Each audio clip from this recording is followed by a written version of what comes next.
fallait trouver, comme ça.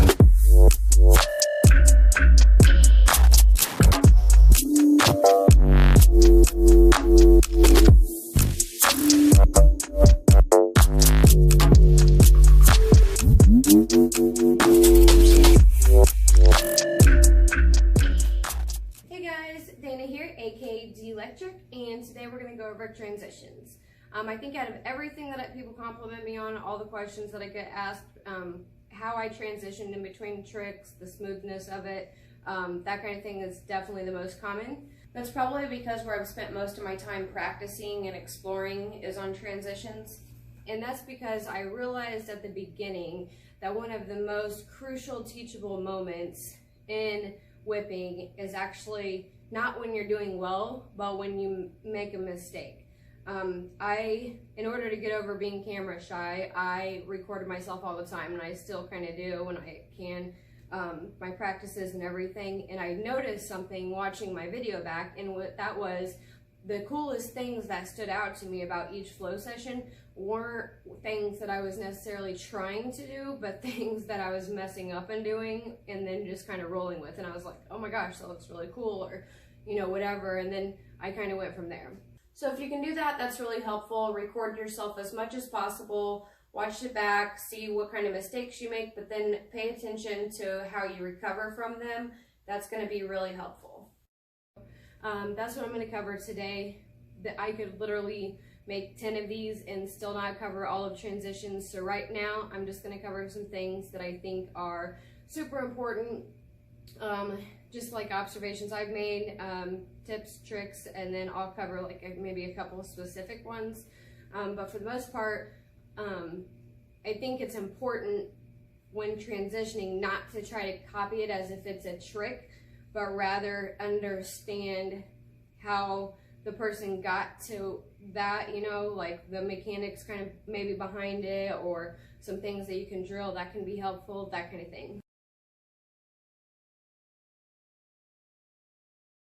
So the first thing that I have down is going to be really, really important. And I say that because a lot of the time in my transitions, I use drop whip, either like kind of like a pendulum style kind of drop whip, or from like a trace kind of drop whip and lift back up, that kind of thing. What I'm actually doing is, what I find most helpful, is to actually grip the whip in your hand. If you can see this here, you're gonna have, it's gonna be in between your thumb and your index finger, and I'm kind of gonna cup my hand around the handle. So I'm just gonna go like this, but I'm also gonna have it pinched in my grip like this with my thumb over it, and like that. This is gonna enable me to do this a lot easier than if I'm here and try to drop it, because you have to, it's not gonna come out of your hand smoothly. So the way to fix that is to have it half in, half out already. I see some people who prefer to grip it like this. You can do it like that too if you want. If you prefer, like you do like the pencil kind of grip kind of thing. Okay, so after grip, the next important thing is to practice pendulums. Pendulums are going to be huge for any kind of transition, no matter what kind of grip you're really in. Because that's going to enable you to pendulum it back and forth, or when you're wanting to turn with it, pass it, do it behind your back, you're going to need to know, first of all, to be able to do this smoothly and put it in the other hand, but you're also going to need to know exactly where to bring your hand for that whip to come straight out. So practice getting used to that both ways. You know, you can do stalls that way too, but right now, for the sake of this, just focus on getting it back and forth to each hand, being able to catch it.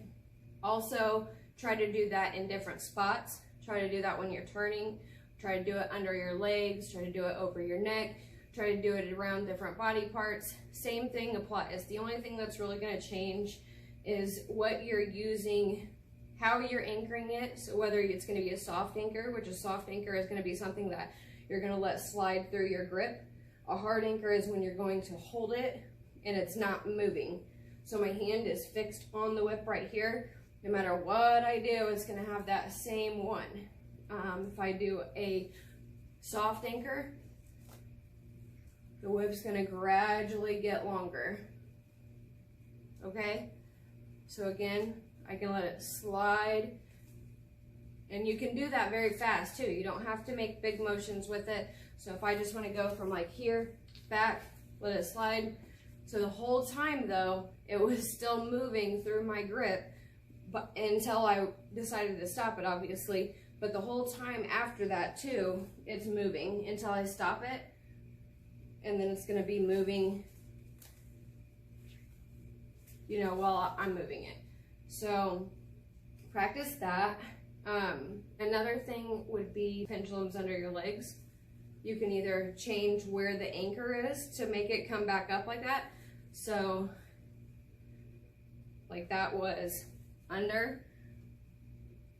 So I'm starting with my right hand. The handle's coming over. I'm going to re-grab it out here. So I'm re-grabbing it out here, but I'm instantly bringing it up to this hand again. So I'm releasing up here. I can do it under that leg, go back, do it under that leg, whatever.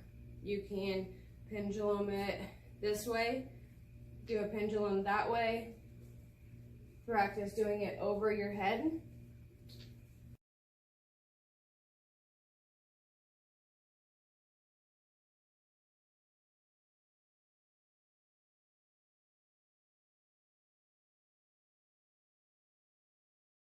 Just practice letting it slide through your grip, even just here. Where can I re-grab here and go? So one thing is I could bring it back up to reverse it. I could go into grid work from here. I could let it go and then go into spins from there. I can stop it either by the handle or by that, make a circle, shapes, whatever. I can let it go. Then I'm back into like traditional whip grip. I could do, you know, body tracing, that kind of stuff, whatever. So that's going to be really important though, is knowing, I mean, even when you're tossing, I still do the pendulum, or I will do it like this. I can go into staff work, that kind of thing. I can go into the grid, do, you know, box kind of things. I can, you know, whatever you want to do.